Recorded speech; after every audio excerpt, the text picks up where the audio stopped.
Good evening student. आज हम लोग स्टार्ट करते हैं क्लास सेवन्थ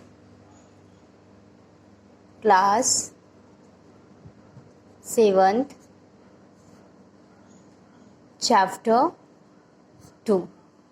ओके, तो आज हम लोग चैप्टर 2 स्टार्ट करने जा रहे हैं। चैप्टर 2 का फर्स्ट क्वेश्चन है आपका सॉल्व, यानी जो भी क्वेश्चंस दिया होगा उसे हम लोग को क्या करना है, सॉल्व करना है। तो चलिए स्टार्ट करते हैं। फर्स्ट पार्ट है आपका क्वेश्चन का 2 - 3/5। ओके, इसे हम लोगों को सॉल्व करना है। तो चलिए देखते हैं कैसे सॉल्व करने हैं। पहले तो आप क्वेश्चंस लिख लें, यहाँ पे कुछ ना हो तो 1 ले लें। ओके, अब हम लोग क्या करेंगे, एलसीएम लेंगे। तो 1 और 5 का एलसीएम कितना होता है, 5 होता है ना।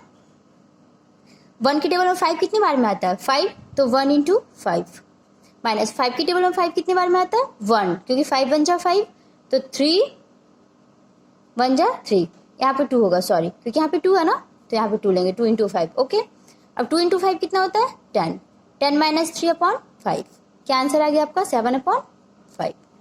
ओके, तो ये आपके आंसर्स हैं। अब इसका हम लोग सेकेंड पार्ट करते हैं। सेकेंड पार्ट क्या है, 4 + 7/8। यहाँ पे आप 1 ले लीजिए, ठीक है। एलसीएम 1 और 8 का एलसीएम क्या होगा, 8।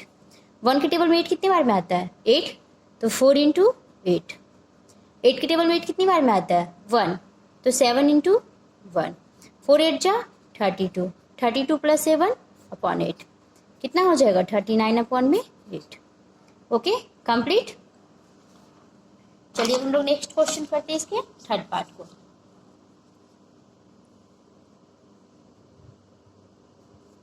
ओके, थर्ड पार्ट का क्वेश्चन है 3/5 + 2/7। ओके, इसमें हम लोग को 1 लेने की जरूरत नहीं है, क्योंकि बिकॉज दोनों तरफ दिया हुआ है। 5 और 7 का एलसीएम कितना होगा, दोनों एक दूसरे के टेबल में नहीं आता तो मल्टीप्लाई कर देते हैं। तो 5 से 1 जा 35, तो कितना आ गया मल्टीप्लाई, एलसीएम कितना आ गया, 35। 5 की टेबल में 35 कितने टाइम्स में आते हैं, 7 टाइम्स में आता है, तो 3 × 7। ओके, 7 की टेबल में 35 कितने टाइम्स में आता है, 5 टाइम्स में, तो 2 × 5। 3 7 जा 21, 2 5 जा 10/35। तो क्या आंसर आ गया आपके, 31/35।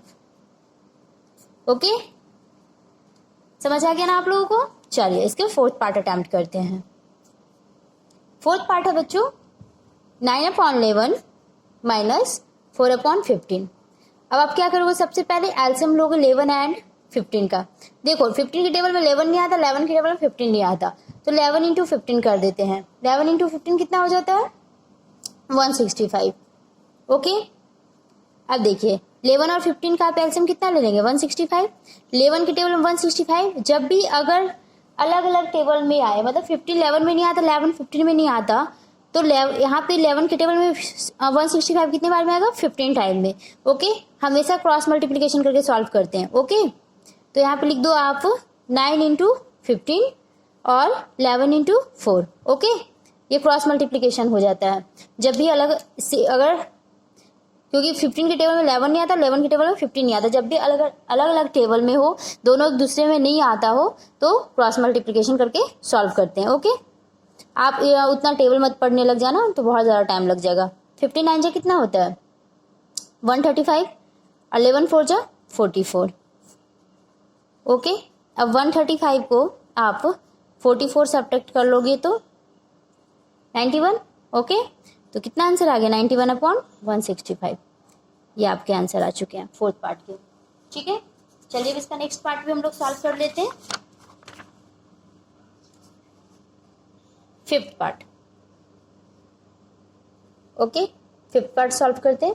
फिफ्थ पार्ट क्या है, 7/10 + 2/5 + 3/2। ओके, तो 10 एलसीएम किसका किसका निकालना है आपको, 10 5 और 2। ओके, 10 5 और 2 का एलसीएम निकालना है, कितना हो जाएगा, 10 हो जाएगा, क्योंकि देखो 2 की टेबल में 10 आता है ना, 5 की टेबल में भी 10 आता है, तो हाईएस्ट कौन सा टेबल है, 10 है ना। या तो आप ऐसे नॉर्मली निकाल के चेक कर लिया कीजिए। ओके, तो 2 5 जा 10, एलसीएम कितना आ गया, 10। 10 के टेबल में 10 1 टाइम्स यानी 7 इंटू 1। 5 के टेबल में 10 2 टाइम्स में आता है ना, तो 2 2 जा ओके। 2 के टेबल में 10 कितने बार में आता है 5, तो 3 इंटू 5 ओके। अब कितना हो जाएगा 7 + 4 + 15 अपॉन 10। 7 + 4 कितना होता है 11। 11 और 15 कितने होते हैं 26। तो आंसर कितना आ जाएगा 26 अपॉन 10। ये कटेगा 13 और 5, तो फाइनल आंसर कितना होगा 13/5, क्योंकि अब 5 और 13 एक दूसरे के फैक्टर में नहीं आते, तो ये नहीं कट सकता ओके। तो ये आपका 5th पार्ट भी कंप्लीट हो गया। अब 6th पार्ट करते हैं। 6th पार्ट क्या कह रहा है क्वेश्चंस में। 6th पार्ट के जो क्वेश्चंस है वो आपका है 2/3 + 3 1/2 ओके। 2 3 जा 6 6 2 8 8/3 3 2 जा 6 6 और 1 7/2। 3 और 2 का एलसीएम कितना हो जाएगा 6, क्योंकि 2 के टेबल में 3 नहीं आता, 3 के टेबल में 2 नहीं आता, तो मल्टीप्लाई 3 2 जा 6 यानी 8 इंटू 2। 2 3 जा 6 तो 7 इंटू 3, तो 16 + 21/6 ओके। इनको ऐड कर देंगे तो कितना हो जाएगा 37/6 ओके।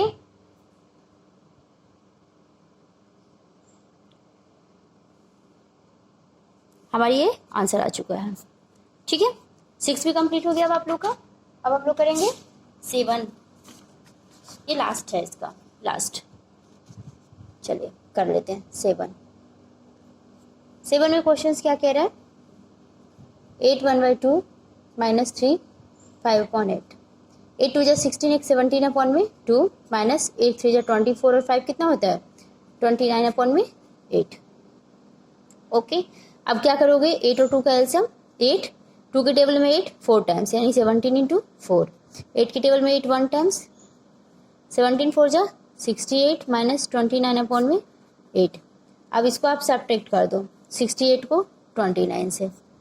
18 में 9 9 तो कितना आ गया 39/8 ठीक है। कैंसिल तो नहीं हो सकता, आप चाहो तो इसे मिक्स फ्रैक्शन में आंसर लिख सकते हो, और अगर नहीं भी लिखोगे तो कोई प्रॉब्लम नहीं है, योर चॉइस ओके।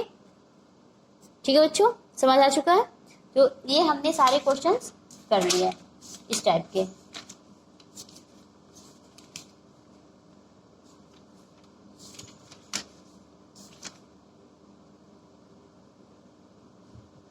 ठीक है, अब हम लोग इसका सेकेंड पार्ट को सॉल्व करेंगे। सेकेंड क्वेश्चंस में बोल रहा है arrange the following in descending order.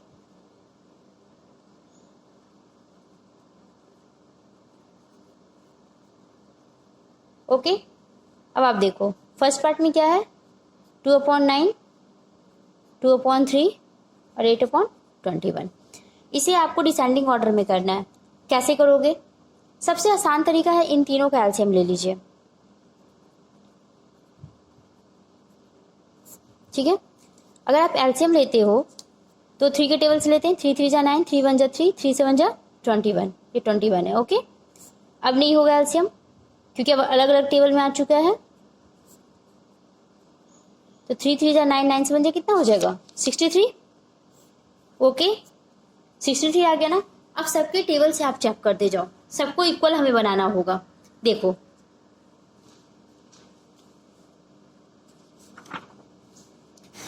इस पेज पे हम स्टार्ट करते हैं ओके। शुरू से क्वेश्चंस था आप लोगों का, क्वेश्चंस थे कि डिसेंडिंग ऑर्डर में अरेंज करना है 2/9 2/3 और 8/21। एलसीएम हमारा आया था 63 ओके। अब देखो 9 के टेबल में 63 कितने बार में आता है 9 7 जा 63 ना, ऊपर भी 7 से मल्टीप्लाई और नीचे भी 7 से मल्टीप्लाई। हम बेस को सेम करेंगे, फिर हमें डिसेंडिंग ढूंढने में प्रॉब्लम नहीं होगा, इसलिए हम ऐसा कर रहे हैं ओके। तो ये कितना हो गया 14/63। सेकेंड वाले को भी कीजिए 2/3। 3 के टेबल में 63 कितने बार में आता है नहीं पता तो डिवाइड दे के देख लेते हैं 21, तो ऊपर भी 21 से मल्टीप्लाई और नीचे भी 21 से मल्टीप्लाई। 21 2 जा 42, 21 3 जा 63, बेस सेम हो रहा है ना ओके। बेस सेम हो जाए। और 21 के टेबल में 63 कितने बार में आता है? 3 बार में आता है। 21 3 जा, तो ऊपर भी 3 से मल्टीप्लाई और नीचे भी मल्टीप्लाई। ठीक है, कैसे करना है देखिए। सबसे पहले इन तीनों का एलसीएम लेंगे, उसके बाद क्या करेंगे, जो नीचे 9 है ना, इसे आप डिवाइड करके देखेंगे कि कितनी बार में आता है। अगर टेबल आपको आता है तो टेबल से आप देख लो कि कितनी बार में आता है। 9 से 1 कितना होता है? 63, इसलिए ऊपर नीचे हमने 7 से मल्टीप्लाई किया। ऐसा हम क्यों कर रहे हैं? ताकि हमारा सबका बेस सेम हो जाए। ओके, इसमें भी हमने वही किया, 3 को हमने डिवाइड किया, 21 आया, ऊपर 21 नीचे 21। ओके, ये क्या गया? 42/63।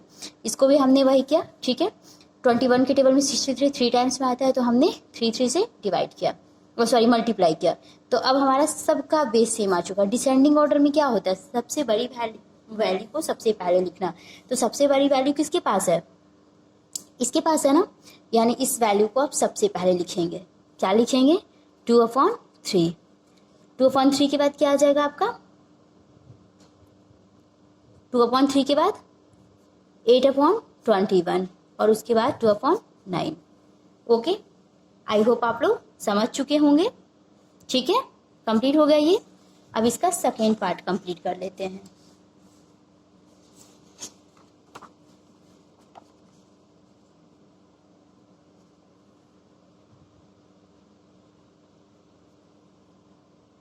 वन अपॉन 5, 3/7 और 7/10। सबसे पहले आप तीनों को एलसीएम ले लो, 5, 7 और 10 का। ठीक है, 5 से ले लेते हैं और 5 से 1 35, यानी 70 एलसीएम आ जाएगा। ठीक है, अब क्या करते हैं हम लोग, सबसे पहले अब 5 से चेक करो कि 5 के टेबल में 70 कितने बार में आता है। एलसीएम कितना है आपका? 70। ठीक है, ओके, ऐसे लिखने की जरूरत नहीं है, सॉरी मैंने वाई मिस्टेक लिख दी। ठीक है, देखो तो 1/5 और 5 से 70 कितनी बार में आता है? डिवाइड देके देख लेते हैं। 14 5 से 70 ना, यानी ऊपर नीचे क्या करोगे? 14 से मल्टीप्लाई, तो 14/70। क्लियर है? अब देखिए 3/5, 3/7 है यहाँ पे। 7 10 जा 70 होता है ना, तो ऊपर नीचे 10 से मल्टीप्लाई, 30/70। अब है 7/10, तो 7 के टेबल में 10 के टेबल में 70 7 टाइम्स में आता है, ऊपर नीचे 7 से, तो 7 7 जा 49, 10 7 जा 70। ओके, अब डिसेंडिंग में क्या होता है? सबसे बड़ी वैल्यू लिखना होता है ना। आप देखो सबसे बड़ी वैल्यू कौन सा है? ये वाला पार्ट है, यानी 7/10। ओके, उसके बाद ये वाली पार्ट है 3/7 और ये, तो ये आपका आंसर आ चुके हैं। ठीक है, ओके, कंप्लीट। तो हमने लिख दिया कि हमारी सबसे बड़ी वैल्यू 7/10, फिर 3/7, फिर 1/5, ये हमारा आंसर है। ओके, लास्ट में आप चाहो तो स्टेटमेंट के साथ भी लिखना, चाहो तो स्टेटमेंट के साथ भी लिख सकते हो। ये आपका आंसर्स हो गया। ठीक है, okay, bye, take care, have a nice day. Next video में मिलते हैं।